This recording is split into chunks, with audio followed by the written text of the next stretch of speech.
The Lion, the Witch and the Wardrobe. Chapter 8. What happened after dinner? "And now," said Lucy, "do please tell us what's happened to Mr. Tumnus." "Ah, that's bad," said Mr. Beaver, shaking his head. "That's a very, very bad business. There's no doubt he was taken off by the police. I got that from a bird who saw it done." "But where's he been taken to?" asked Lucy. "Well, they were heading northwards when they were last seen, and we all know what that means." "No, we don't," said Susan. Mr. Beaver shook his head in a very gloomy fashion. "I'm afraid it means that they were taking him to her house," he said. "But what'll they do to him, Mr. Beaver?" gasped Lucy. "Well," said Mr. Beaver, "you can't exactly say for sure, but there's not many taken in there that ever comes out again. Statues. All full of statues, they say it is. In the courtyard and up the stairs and in the hall. People she's turned—" He paused and shuddered. "Turned into stone." "But Mr. Beaver," said Lucy, "can't we— we must do something to save him. It's too dreadful, and it's all on my account." "I don't doubt you'd save him if you could, dearie," said Mrs. Beaver. "But you've no chance of getting into that house against her will, and ever coming out alive." "Couldn't we have some stratagem?" said Peter. Couldn't we dress up as something, or pretend to be, peddlers or anything, or watch till she was gone out, or, hang it, there must be some way. This fawn saved my sister at his own risk, Mr. Beaver. We can't just leave him to have that done to him." "It's no good, son of Adam," said Mr. Beaver. "No good your trying, of all people. But now that Aslan is on the move—" "Oh, yes, tell us about Aslan," said several voices at once, for once again that strange feeling, like the first sign of spring, like good news, had come over them. "Who is Aslan?" asked Susan. "Aslan?" said Mr. Beaver. "Why, don't you know? He's the king. He's the lord of the whole wood. But not often here, you understand. Never in my time or my father's time. But the word has reached us that he has come back. He's in Narnia at this moment. He'll settle the White Wish all right. It is he, not you, that will save Mr. Tumnus." "She won't turn him into stone too?" said Edmund. "Lord love you, son of Adam, what a simple thing to say," answered Mr. Beaver with a great laugh. "Turn him into stone? If she can stand on her 2 feet and look him in the face, it'll be the most she can do, and more than I expect of her. No, he'll put all to rights, as it says in an old rhyme in these parts. Wrong will be right when Aslan comes in sight. At the sound of his roar, sorrows will be no more. When he bares his teeth, winter meets its death, and when he shakes his mane, we shall have spring again." "You'll understand when you see him." "But shall we see him?" asked Susan. "Why, daughter of Eve, that's why I brought you here. I'm to lead you where you shall meet him," said Mr. Beaver. Is he a man?" asked Lucy. "Aslan a man?" said Mr. Beaver sternly. "Certainly not. I tell you he is the king of the wood and the son of the great emperor beyond the sea. Don't you know who is the king of beasts? Aslan is a lion. The lion. The great lion." "Oh," said Susan, "I thought he was a man. Is he quite safe? I shall feel rather nervous about meeting a lion." "That you will, dearie, and no mistake," said Mrs. Beaver. "If there's anyone who can appear before Aslan without their knees knocking, they're either braver than most or just silly." "Then he isn't safe," said Lucy. "Safe?" said Mr. Beaver. "Don't you hear what Mrs. Beaver tells you? Who said anything about safe? Course he isn't safe, but he's good. He's the king, I tell you. I'm longing to see him, said Peter, even if I do feel frightened when it comes to the point. That's right, son of Adam, said Mr. Beaver, bringing his paw down on the table with a crash that made all the cups and saucers rattle. And so you shall. Word has been sent that you are to meet him tomorrow, if you can, at the stone table. Where's that? Said Lucy.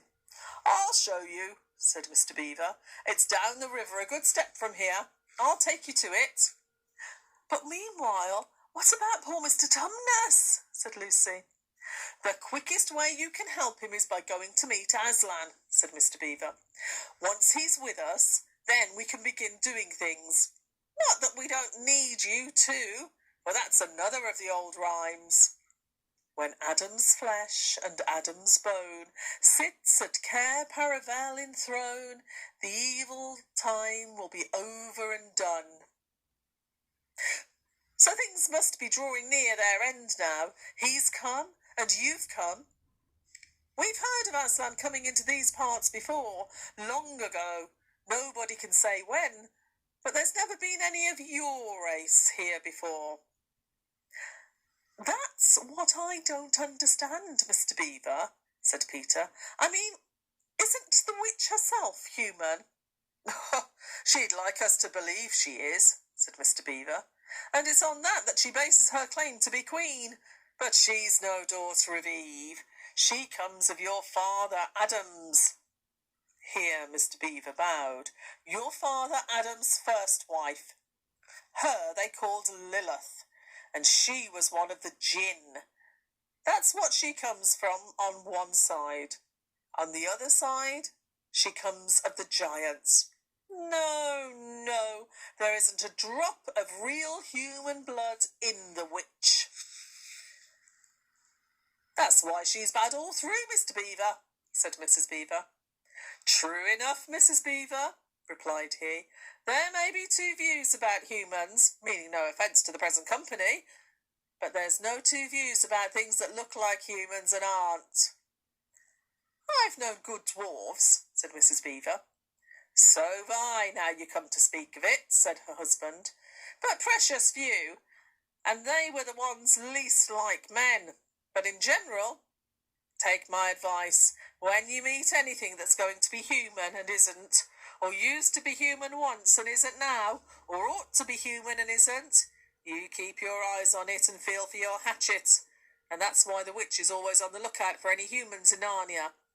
She's been watching for you this many a year, and if she knew there were 4 of you, she'd be more dangerous still. What's that to do with it? Asked Peter. Because of another prophecy, said Mr. Beaver. Down at Cair Paravel, that's the castle on the sea-coast down on the mouth of this river, which ought to be the capital of the whole country if all was as it should be, down at Cair Paravel, there are 4 thrones, and it's a saying in Narnia, time out of mind, that when 2 sons of Adam and 2 daughters of Eve sit in those 4 thrones, then it will be the end not only of the White Witch's reign, but of her life. And that is why we had to be so cautious as we came along. For if she knew about you 4, your lives wouldn't be worth a shake of my whiskers. All the children had been attending so hard to what Mr. Beaver was telling them that they had noticed nothing else for a long time. Then, during the moment of silence that followed his last remark, Lucy suddenly said, I say, where's Edmund?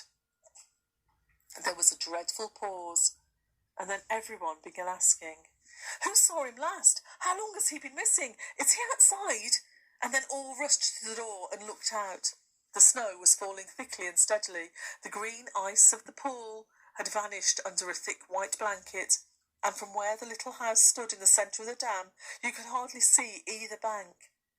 Out they went, plunging well over the ankles in the soft new snow, and went around the house in every direction. Edmund! Edmund! They called till they were hoarse. But the silently falling snow seemed to muffle their voices, and there was not even an echo in answer. "How perfectly dreadful," said Susan, as they at last came back in despair. "Oh, how I wish we'd never come." "What on earth are we to do, Mr. Beaver?" said Peter. "Do?" said Mr. Beaver, who was already putting on his snowboots. "Do? Must be off at once. We haven't a moment to spare." "We'd better divide into 4 search parties," said Peter, "and all go in different directions. Whoever finds him must come back here at once and—" "Search parties, son of Adam?" said Mr. Beaver. "What for?" "Why, to look for Edmund, of course." "There's no point in looking for him," said Mr. Beaver. "What do you mean?" said Susan. "He can't be far away yet, and we've got to find him. What do you mean when you say there's no use looking for him?" "The reason there's no use looking," said Mr. Beaver, "is that we know already where he's gone." Everyone stared in amazement. "Don't you understand?" said Mr. Beaver. "He's gone to her, to the White Witch. He has betrayed us all." "Oh, surely—" "Really?" said Susan. "He can't have done that." "Can't he?" said Mr. Beaver, looking very hard at the 3 children, and everything they wanted to say died on their lips, for each felt suddenly quite certain inside that this was exactly what Edmund had done. "But will he know the way?" said Peter. "Has he been in this country before?" asked Mr. Beaver. "Has he ever been here alone?" "Yes," said Lucy, almost in a whisper. "I'm afraid he has." "And did he tell you what he'd done or who he'd met?" "Well, no, he didn't," said Lucy. "Then mark my words," said Mr. Beaver. "He has already met the White Witch and joined her side and been told where she lives. I didn't like to mention it before, he being your brother and all, but the moment I set eyes on that brother of yours, I said to myself, 'Treacherous.' He had the look of one who has been with the witch and eaten her food. You can always tell them if you've lived long in Narnia. Something about their eyes." "All the same," said Peter in a rather choking sort of voice, "we still have to go and look for him. He is our brother after all, even if he is rather a little beast, and he's only a kid." "Go to the witch's house?" said Mrs. Beaver. "Don't you see that the only chance of saving either him or yourselves is to keep away from her?" "How do you mean?" said Lucy. "Why, all she wants is to get all 4 of you. She's thinking all the time of those 4 thrones at Cair Paravel. Once you were all 4 inside her house, her job would be done.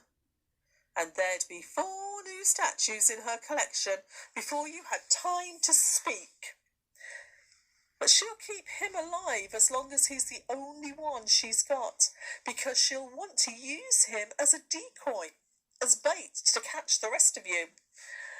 "Oh, can no one help us?" wailed Lucy. "Only Aslan," said Mr. Beaver. "We must go on and meet him. That's our only chance now."